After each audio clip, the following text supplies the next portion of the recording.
ولایت طاغوت اور ولایت شیطان۔ آیات قرآنی سے یہ نتیجہ سامنے آتا ہے کہ قرآنی اصلاحات ملا، مطرف، احبار اور رہبان کے مقابل طاغوت ان سے بالاتر مقام ہے۔ یہ ایک علیحدہ موضوع ہے، فی الحال ہمیں اس پر گفتگو نہیں کرنی، لہٰذا جو کوئی بھی خدا کی ولایت سے خارج ہوا ہے وہ لازماً طاغوت اور شیطان کی ولایت میں داخل ہوا ہے۔ لیکن شیطان اور طاغوت کے درمیان کیا باہمی نسبت ہے؟ ان کے درمیان پائی جانے والی وابستگی نسبت سے بڑھ کر ہے۔ شیطان طاغوت اور طاغوت شیطان ہے، جیسا کہ قرآن مجید فرماتا ہے اہل ایمان راہ خدا میں جہاد کرتے ہیں اور کفار طاغوت کی راہ میں لڑتے ہیں۔ اس کے بعد فرماتا ہے لہٰذا تم شیطان کے ساتھیوں سے جہاد کرو، بے شک شیطان کا مکر و فریب بہت کمزور ہوتا ہے۔ سورہ نساء آیت نمبر 76۔ اس آیت میں ہم دیکھتے ہیں کہ شیطان کی جگہ طاغوت اور طاغوت کی جگہ شیطان کا نام لیا گیا ہے۔ پس شیطان بھی ایک ایسا عنصر ہے جو آدمی کو اس کے وجود کے باہر سے شرارت آمیز اور فساد انگیز کاموں، انحطاط، تسلیم، ذلت، ظلم، بدی اور ابھارتا ہے۔ شیاطین انس بھی ہیں اور شیاطین جن بھی پائے جاتے ہیں۔ ایسے شیاطین بھی ہیں جو عزیز رشتہ داروں، بیویوں اور آباء و اجداد سے تعلق رکھتے ہیں۔ شیطان کا ایک مصداق اور نمونہ ابلیس ہے، جس نے آدم صفوت اللہ کے خلاف پرچم بلند کیا اور وہ باتیں کی جن کا ذکر ہم سنا کرتے ہیں۔ ہم اور آپ اپنی پوری عمر جس شیطان کو لعنت کرتے ہیں وہ یہی بیچارہ اولین شیطان ہے، جبکہ شیطان صرف وہی نہیں ہے، شاید وہ پہلا اور آخری شیطان نہ ہو۔ دنیا میں بہت سے شیاطین ہیں جو محسوس بھی کیے جا سکتے ہیں، ہاتھوں سے بھی، آنکھوں سے بھی، اور کبھی کبھی یہ انسان کے معاصر بھی ہوتے ہیں۔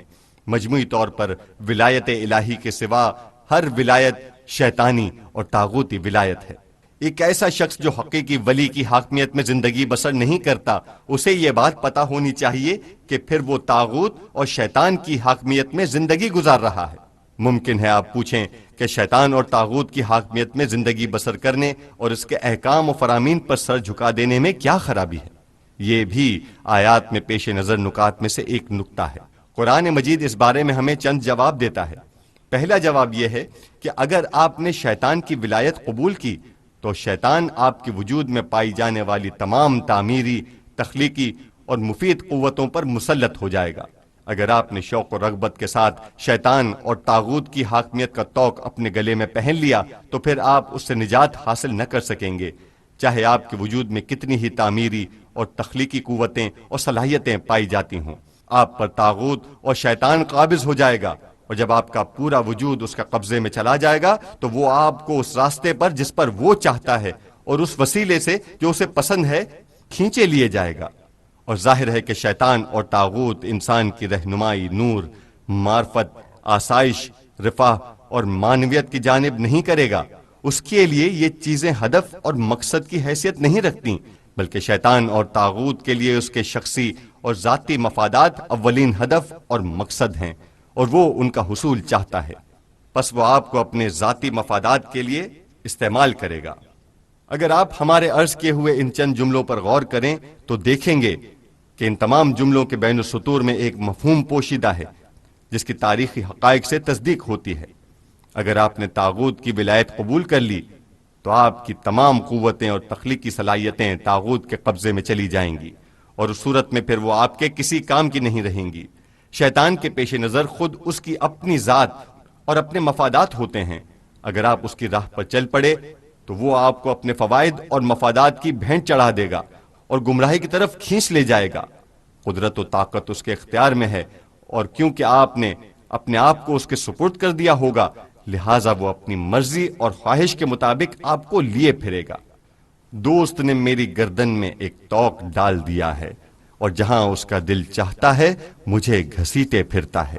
جو کوئی بھی راہ حق واضح ہونے کے بعد رسول خدا کی مخالفت کرے گا، پیغمبر سے جدا ہوگا اور اپنی راہ کو راہ نبوت، وہ راہ جس کے بارے میں ہم نے پہلے آپ کو بتایا ہے، سے جدا کرے گا، اور مومنین اور اسلامی معاشرے اور ایمانی مقاصد سے ہٹ کر کوئی اور راہ اختیار کرے گا، وہ اپنے آپ کو مسلمانوں کے گروہ سے علیحدہ کر لے گا۔ پھر ہم اسی توق کو جسے خود اس نے اپنی گردن میں ڈالا ہے اس کی گردن میں اور مضبوط کر دیں گے۔ وہی ولایت جسے اس نے خود اپنے ہاتھوں قبول کیا ہے، اور جس حلقے میں وہ خود اپنے قدموں سے چل کر گیا ہے اور جسے اس نے اپنا مسکن بنایا ہے، ہم اسے وہیں پھنسا دیں گے، کیونکہ آیا قرآن کے مطابق تم نے اپنی لگام شیطان کے ہاتھ میں دے دی ہے، پس اس لگام کو شیطان ہی کے ہاتھ میں رہنے دو، یہ خدا کی سنت ہے یا قانون خلقت ہے۔ اس آیت میں یہاں تک اس دنیا سے متعلق تھا۔ آگے چل کر آیت اس دنیا یعنی آخرت کے بارے میں کہتی ہے کہ یہاں سے وہ سیدھا دوزخ میں جائے گا، کیونکہ یہ آیا قرآن اور خدا کسی قوم کے حالات کو اس وقت تک نہیں بدلتا جب تک وہ خود اپنے آپ کو نہ بدل لے۔ سورہ رعد آیت نمبر 11۔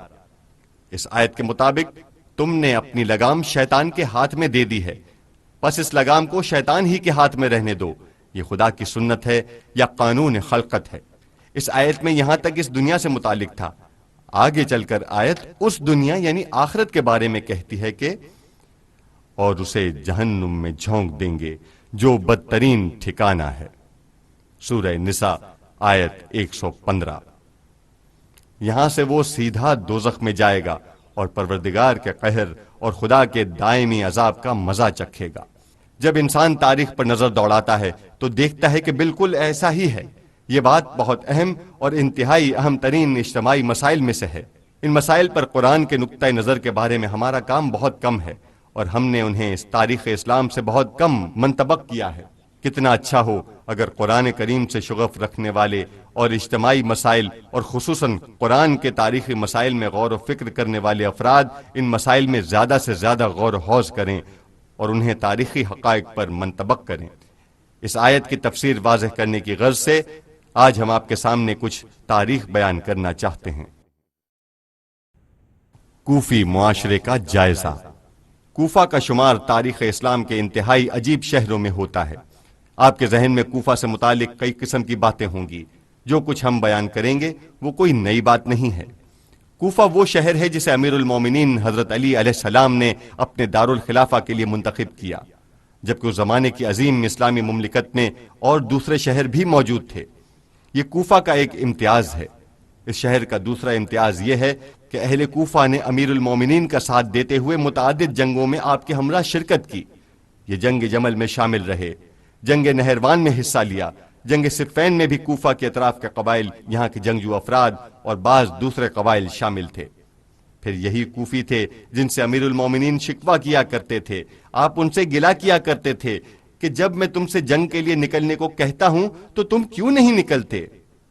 اس کے بعد یہی کوفہ تھا جس کے بزرگوں نے خط لکھا اور امام حسن مجتبیٰ علیہ السلام کی خدمت میں گئے اور ان سے کہا کہ آقا چلیے آئیے، ہم اس شہر کو آپ کے حوالے کرتے ہیں، لیکن امام حسن وہاں تشریف نہ لائے۔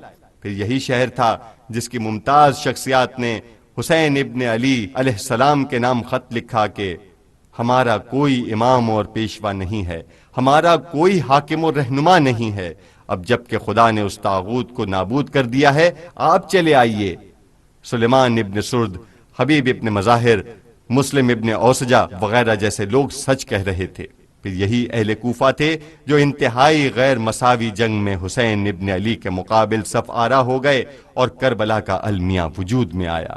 کچھ ہی عرصے بعد ایک ایسا تاریخی واقعہ ظہور میں آیا جس کا شمار تاریخ اسلام کے انتہائی نادر اور اہم واقعات میں ہوتا ہے، اور وہ توابین کا واقعہ ہے جنہوں نے توبہ کی غرض سے اور عاشورہ کے واقعات میں امام حسین کی مدد کو نہ پہنچنے کی تلافی کے لیے اپنی جانیں فدا کرنے کی خاطر قیام کیا۔ پھر یہی شہر تھا جس میں بنی امیہ اور بنی عباس کے خلاف اکثر انقلابات کے بیج بوئے گئے جو پھلے پھولے اور سرسبز ہوئے۔ ان لوگوں نے بے انتہا قربانیاں دیں، بے حساب مارے گئے، بہت سے کارہائے نمایاں انجام دیے۔ پھر انہی اہل کوفہ میں وہ لوگ بھی شامل ہیں جنہوں نے بعض مواقع پر سستی، کمزوری اور بزدلی کا مظاہرہ کیا۔ اس کی وجہ کیا ہے؟ کیا ان افراد کی دو روحیں اور دو چہرے تھے؟ کوفے کے بارے میں شناسائی ایک اہم مسئلہ ہے۔ ہمارے خیال میں کوفہ کا مطالعہ اور تاریخ کے مختلف ادوار میں اہل کوفہ کی نفسیات کا جائزہ انتہائی دلچسپ بحث ہوگی۔ جو لوگ اس کام کی لیاقت رکھتے ہیں، ماہرین، معاشرہ شناس اور نفسیات داں، انہیں چاہیے کہ وہ بیٹھیں اور کوفہ کے بارے میں گفتگو کریں، سوچ بچار کریں، بحث کریں اور دیکھیں کہ یہ کیسا عجیب مقام ہے جہاں ایک موقع پر انتہائی حیرت انگیز انسانی کمالات کا مظاہرہ ہوتا ہے اور دوسرے موقع پر اس قدر بے ضمیری، کمینگی، سستی، کاہلی اور ذلت کا۔ ایسا کیوں ہے؟ کوفہ وہ شہر ہے جس کے افراد کی تربیت امیر المومنین کے متین اور بلیغ کلمات کے سائے میں ہوئی ہے۔ آپ ہی نے ان کی شخصیتوں میں نکھار پیدا کیا ہے، لہذا تاریخ تشیع کے اکثر عظیم اور جری افراد اسی شہر کوفہ سے تعلق رکھتے ہیں، حتیٰ کہ ان کی تعداد مدینہ سے تعلق رکھنے والے افراد سے بھی زیادہ ہے۔ اس کی وجہ امیر المومنین کی مدت خلافت کے دوران چند سالہ تعلیمات اور تلقینات ہیں۔ امیر المومنین حضرت علی ابن ابی طالب جیسی ہستی کا اس شہر پر حکومت کرنا کوئی معمولی بات نہیں ہے۔ یہ ٹھیک ہے کہ 4 سال کے عرصے میں عالم اسلام کی سطح پر یہ حکومت ناکامی سے دوچار ہوئی تھی، لیکن شہر کوفہ کی سطح پر یقینی طور پر کامیاب رہی تھی اور قطعی طور پر اس نے حیرت انگیز اور عجیب اثرات مرتب کیے تھے اور کوفہ کو شیعت کا گہوارہ اور شیعی خصوصیات اور فضیلتوں کی زادگاہ میں تبدیل کر دیا۔ البتہ ہر وہ مقام جو اعلیٰ صفات اور فضیلتوں کی جائے پیدائش ہو، ضروری نہیں کہ وہاں رہنے والے تمام افراد ان صفات کے مالک، بافضیلت اور آئیڈیل ہوں۔ ہمیشہ ہی جوش و خروش سے بھرپور نظر آنے والے معاشرے میں لوگوں کا صرف ایک طبقہ معاشرے کے اس جوش و خروش کا ترجمان ہوتا ہے۔ کبھی کبھی تو ایسا بھی ہوتا ہے کہ کسی جگہ بسنے والے لاکھوں افراد میں سے صرف چند ہزار انسان مجاہدانہ عمل دیتے ہیں، جس کی وجہ سے مجاہدت اور ولولہ آفرینی کے لیے اس جگہ کا نام دنیا میں معروف ہو جاتا ہے۔ کوفہ میں بھی انتہائی اچھے لوگوں پر مشتمل صرف ایک گروہ تھا، وگرنہ وہاں کے عام افراد دوسری جگہوں کے لوگوں ہی کی طرح تھے۔ ایسا نہ تھا کہ ان سے بدتر ہوں، مشہد کے لوگوں کی طرح، تہران کے لوگوں کی طرح، اصفہان کے لوگوں کی طرح، مدینہ کے لوگوں کی طرح، دوسرے علاقوں کے لوگوں کی طرح، لیکن مملکت اسلامی کے اس گوشے یعنی کوفہ میں یہ مختصر گروہ اس زمانے کی حکومتوں کے لیے خوف اور وحشت کا سبب تھا۔ اس لیے وہ حکومتیں ہمیشہ بدترین عناصر، کمین ترین گورنروں، پست ترین آدمیوں اور اپنے نوکروں اور جلادوں کو اس شہر میں تعینات کیا کرتی تھیں، اور وہ لوگوں کے خلاف ظالمانہ طرز عمل اختیار کر کے، زہریلا پروپیگنڈا کر کے، ان کے درمیان فقر اور بیچارگی کو رواج دے کر اس شہر کے لوگوں سے ایسا سلوک کرتے تھے کہ وہ لوگ لاشعوری طور پر بے سوچے سمجھے انتہائی شوق اور رغبت کے ساتھ برائیوں اور پستیوں کی طرف قدم بڑھائیں۔ اہل کوفہ کے ساتھ یہ سلوک اس لیے تھا کہ دوسرے شہروں کے برخلاف یہاں ایک مبارز اور ممتاز گروہ پایا جاتا تھا، اور ان حکومتوں کا مقصد یہ تھا کہ وہ معاون و مساعد خصوصیات جن سے یہ پاک تنیت، بزرگ منش اور مجاہد گروہ فائدہ اٹھا سکتا تھا، انہیں وہاں کے لوگوں میں سے مکمل طور پر ختم کر دیا جائے۔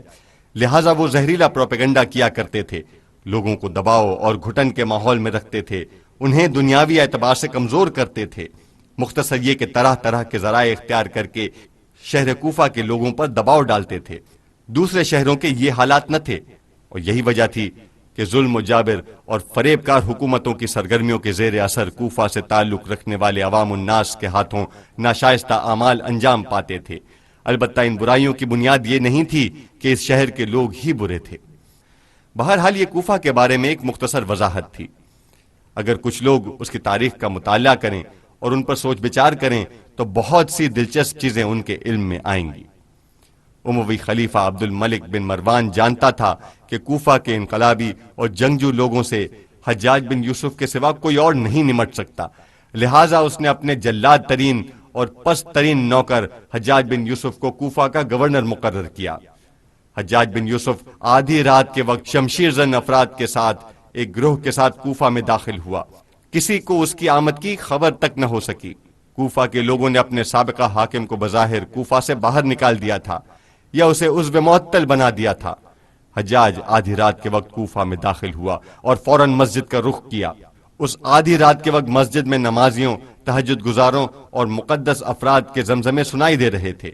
وہاں پہنچ کر سب سے پہلے اس نے اپنے غلاموں اور نوکروں کو ضروری ہدایات دیں، ہر ایک کو ایک مخصوص مقام پر متعین کیا، اور خود اس انداز سے مسجد میں داخل ہوا کہ کسی کو معلوم نہ ہو سکے۔ پھر بغیر کسی کو متوجہ کیے اچانک لوگوں کے درمیان سے اٹھا اور ممبر پر جا بیٹھا۔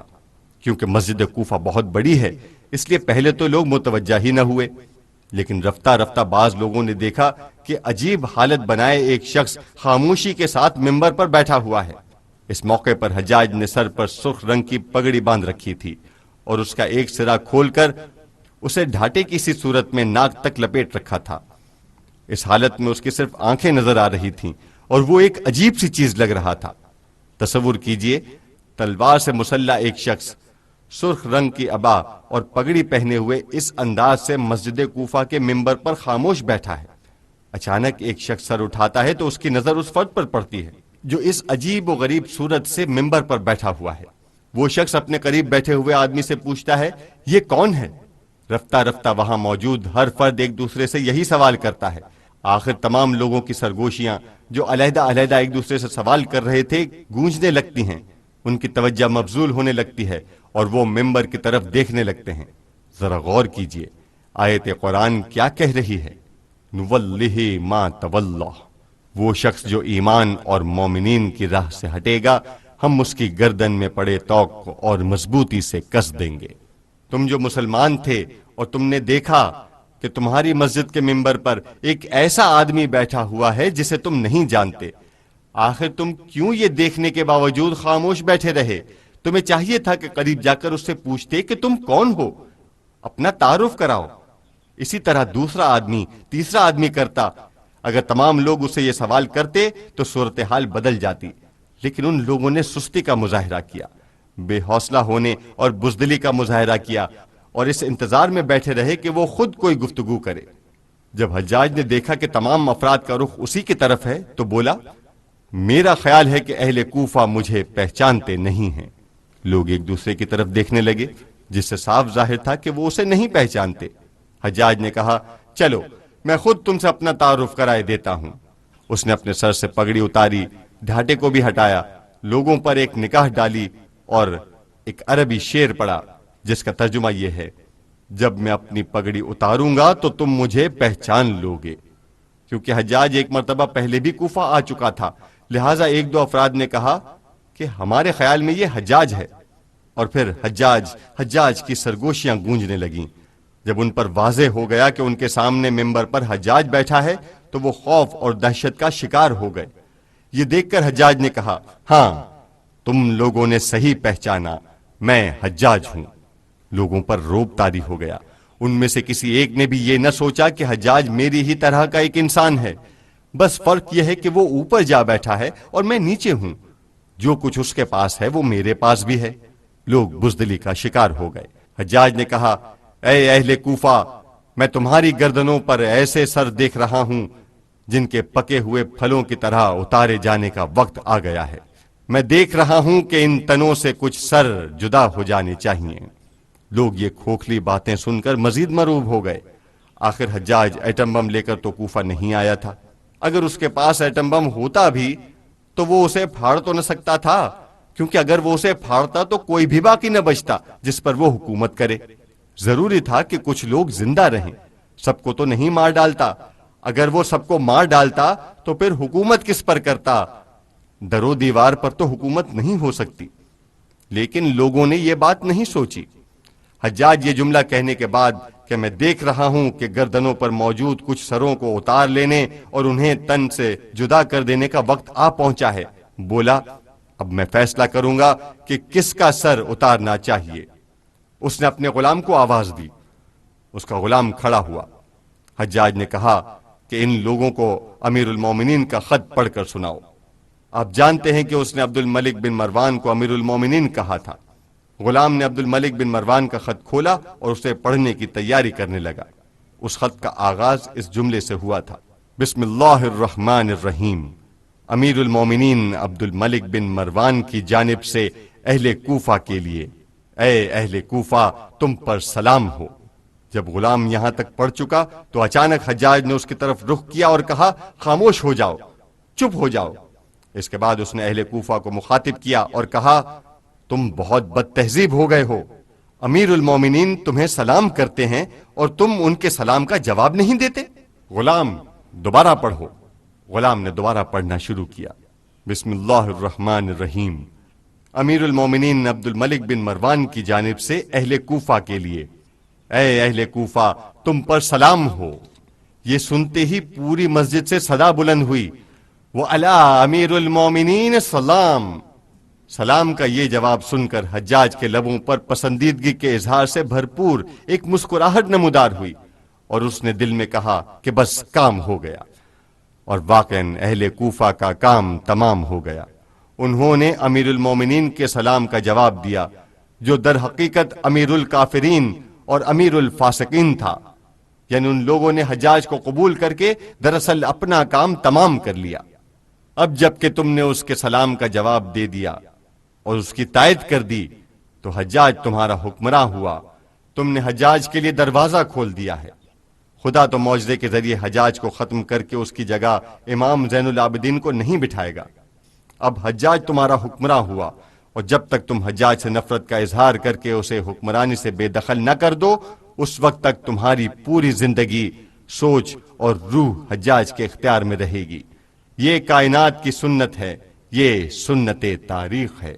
خط پڑھے جانے کے بعد حجاج ممبر سے نیچے اترا، دارالامارہ گیا اور وہاں جا کر کہا، کیونکہ اہل کوفہ میں سے کچھ لوگوں نے ایک باغی اور مداخلت کار، بظاہر محمد بن اشس مراد ہے، کا ساتھ دیا ہے، لہٰذا تمام اہل کوفہ آئیں اور اعتراف کریں کہ وہ کافر ہو گئے تھے اور دوبارہ مومن بنے۔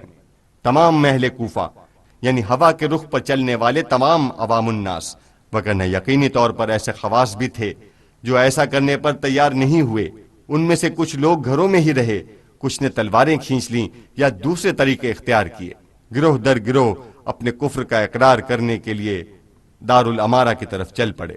وہاں پہنچ کر انہیں کرنا یہ تھا کہ پہلے اس بات کا اقرار کریں کہ وہ دین خدا سے خارج ہو گئے ہیں اور دائرہ اسلام سے باہر نکل گئے ہیں۔ یہ اقرار کرنے کے بعد توبہ کریں اور کہیں کہ اب جب ہم نے توبہ کر لی ہے تو انشاءاللہ امیر ہماری توبہ قبول کریں گے تاکہ ہم مسلمان ہو جائیں۔ ایک بوڑھا شخص حجاج کے پاس گیا۔ حجاج نے دیکھا کہ اس شخص میں کچھ حد تک آن پائی جاتی ہے۔ بولا، بڑے میاں، یوں محسوس ہوتا ہے کہ تمہیں اپنے کفر کے بارے میں شک ہے۔ ان الفاظ کا مطلب یہ تھا کہ اگر تمہیں شک ہے تو میں تمہیں تلوار سے اس کی سزا دیتا ہوں، کیونکہ جو کوئی بھی اپنے کفر کا اقرار نہیں کرتا تھا وہ مارا جاتا تھا۔ بوڑھے نے فوراً جواب دیا، نہیں نہیں جناب عالی، میں تو تمام کفار سے زیادہ کافر ہوں۔ یہ تاریخ ہے، تاریخ درس ہے، تاریخ تفسیر قرآن ہے۔ قرآن کو تاریخ میں تلاش کیجئے۔ تاریخ ہمارا ماضی ہے، تاریخ میں غور و فکر کیجئے، تاریخ سے شغف پیدا کیجئے، اور جو کچھ تاریخ میں پوشیدہ ہے اسے دریافت کرنے کی کوشش کیجئے۔ صرف قصیدہ سرائی اور داستانیں بیان کرنے پر اکتفا نہ کیجئے، بلکہ دیکھیے کہ تاریخ ہمیں کیا سبق دیتی ہے۔ حجاج کا قصہ ہم سے کیا کہتا ہے؟ یہ بتا دینے میں بھی کوئی مذائقہ نہیں کہ یہی حجاج انہی لوگوں کے ہاتھوں دردناک طریقے سے مارا گیا جن کے لیے اس نے لوگوں پر یہ مظالم ڈھائے تھے۔ یہ حقیقت جاننے میں بھی کوئی مذائقہ نہیں کہ جو کوئی ظالم کی مدد کرتا ہے تو خدا اسی ظالم کو اس پر مسلط کر دیتا ہے۔ یہ بھی ایک سنت ہے۔ تاریخ کا مطالعہ کیجئے، دیکھیے کہ اس میں ہمارے لیے کیا کیا سبق موجود ہیں، اس میں ہمارے لیے کیا کیا ہدایتیں ہیں، اس میں ہمارے لیے کیا کیا پیغام، کیا کیا نصیحتیں پائی جاتی ہیں۔ انتہائی غور و فکر کے ساتھ تاریخ کا جائزہ لیجئے، تب آپ دیکھیں گے کہ ہمارے لیے یہ آیہ قرآن کے معنی بیان ہو رہے ہیں۔ ہم نے تاریخ کے اس حصے کے متعلق عرض کیا ہے، حال کا اس سے ارتباط، اس سے تعلق پیدا کرنا خود آپ پر چھوڑا ہے۔ ہم اسی مقام سے آیت قرآنی کی طرف واپس پلٹتے ہیں اور سلسلہ دوبارہ شروع کرتے ہیں۔ جب قرآن کو پڑھ لیا تو شیطان مردود کے ضرر سے خدا کی پناہ طلب کیجئے۔ سورہ نحل آیت نمبر 98۔ اب جب کہ تم نے قرآن کو پڑھ لیا ہے اور معرف اسلامی کو سیکھ لیا ہے تو اپنے آپ کو شیطان کے ضرر سے خدا کی امان میں لے جاؤ۔ شیطان جو چاہتا ہے کہ تم قرآن کو نہ جانو، اسے نہ سمجھو، یعنی اس بات کی کوشش کرو کہ تمہیں حاصل ہونے والی قرآن کی معرفت تم سے شیطان چھین نہ لے اور تم پر راہ عمل اور اس کی مزید فہم کے راستے بند نہ کر دے۔ لہذا شیطان مردود کے شر سے بچنے کے لیے خدا کی پناہ میں چلے آؤ۔ بے شک فساد پیدا کرنے والا شیطان ہرگز ان لوگوں پر غلبہ نہیں پا سکتا جو صاحب ایمان ہیں اور جن کا اللہ پر توکل اور اعتماد ہے۔ سورہ نحل آیت نمبر 99۔ وہ لوگ جو اپنے آپ کو خدا کی ولایت کے زیر سایہ رکھتے ہیں اور ولایت اللہ کے دائرے میں داخل ہوتے ہیں، شیطان ان پر تسلط نہیں رکھتا۔ بے شک شیطان کا غلبہ صرف ان لوگوں پر ہوتا ہے جو اس کی ولایت قبول کرتے ہیں، جن لوگوں نے اپنے گلے کی رسی خود اپنے ہاتھوں سے اس کے حوالے کی ہے۔ یعنی شیطان کا غلبہ اور تسلط صرف انہی لوگوں پر ہوتا ہے، اور اس کا بس فقط انہی لوگوں پر چلتا ہے جو اس کی ولایت قبول کر لیتے ہیں، اور ان لوگوں پر ہوتا ہے جو اللہ کے بارے میں شرک کرتے ہیں۔ سورہ نحل آیت نمبر 100۔ اور جیسا کہ ہم نے پہلے سورہ نساء میں کہا ہے کہ ایسا شخص جو پیغمبر کے ساتھ لڑائی کرے اور ان سے جدا ہو، اپنے سامنے راہ ہدایت کے واضح ہو جانے کے بعد، اور مومنین کی راہ کے علاوہ کسی اور راہ کی پیروی کرے، تو اس نے جس کسی چیز اور جس کسی شخص کی ولایت کو قبول کیا ہے، ہم اسی کو اس کا ولی اور فرما روا بنا دیتے ہیں اور اسے دوزخ میں اٹھا پھینکتے ہیں، اور یہ کیسا برا انجام ہے۔ خدا اپنے شریک بنانے والے شخص کو معاف نہیں کرتا۔ سورہ نساء آیت نمبر 115 116۔ یہاں توحید اور شرک کے معنی کی جانب واپس آتے ہیں تاکہ دیکھیں کہ شرک کیا ہے، توحید کیا چیز ہے، اور جس گناہ سے خدا درگزر نہیں کرتا وہ کیا ہے۔ خدا کسی ایسے شخص کو معاف نہیں کرتا جس نے ولایت میں شرک قبول کیا ہو۔ ایسا شخص جو مشرک ہو گیا ہے، جس نے خدا کی حاکمیت کا دائرہ غیر خدا کے سپرد کر دیا ہے، اس کا وہ زخم جو اس گناہ و نافرمانی، برائی اور بدبختی کی وجہ سے اس کی روح پر لگا ہے، کبھی نہیں بھرے گا، یعنی وہ ہرگز مغفرت نہیں پائے گا۔ غفران گناہ یعنی نافرمانی، خطا، لغزش اور گمراہی کے نتیجے میں انسان کی روح پر لگنے والے زخم کا بھر جانا، اور اس زخم کے بھر جانے سے مراد یہ ہے کہ اسے خدا کی طرف سے مغفرت اور غفران مل گئی ہے۔ اگر تم غیر خدا کی ولایت میں ہوئے تو اس گناہ کا داغ اور دھبا کسی صورت دور نہ ہوگا، لیکن اگر انسان چاہے تو شرک سے کمتر اور اس سے نچلے درجے کے گناہ بخش دیے جائیں گے، البتہ خدا اس شخص کی مغفرت کر دے جو توبہ اور تلافی کرے اور خدا کی طرف واپس پلٹ آئے، اور جو کوئی خدا کا شریک قرار دے گا وہ راہ ہدایت سے بہت دور اور گمراہ ہو گیا ہے۔ سورہ نساء آیت 116۔ کبھی ایسا ہوتا ہے کہ آپ کسی بیابان میں راستے سے بھٹک جاتے ہیں، لیکن صحیح راستے سے صرف 1 کلومیٹر دور ہوتے ہیں، اور کبھی یوں بھی ہوتا ہے کہ صحرا میں راستہ گم کر بیٹھتے ہیں اور مطلوبہ راستے سے 10 کلومیٹر دور چلے جاتے ہیں۔ اتنے دور کے پلٹ کر آنا آسان کام نہیں رہتا، اور اس کے لیے بہت زیادہ کوشش اور ہوشیاری درکار ہوتی ہے۔ ایک مضبوط رہنما چاہیے ہوتا ہے۔ جن لوگوں نے خدا کے لیے شریک بنا لیا ہوتا ہے وہ صراط مستقیم اور ہدایت کے سیدھے راستے سے بہت دور کی گمراہی سے دوچار ہو گئے ہوتے ہیں۔ یہ لوگ خدا کے سوا جس کسی کو پکارتے ہیں وہ بس چند عورتیں ہیں، اور وہ سرکش اور نیک و فضیلت سے عاری شیطان کے سوا کسی اور کو نہیں پکارتے۔ سورہ نساء آیت 117۔ ہم نے یہاں لفظ مرید کے معنی سرکش کیے ہیں، لیکن آپ اس کے معنی نیکی اور فضیلت سے عاری بھی کر سکتے ہیں، یہ بھی مرید کے معنی ہیں۔ خدا کے دھتکارے ہوئے شیطان پر خدا کی لعنت۔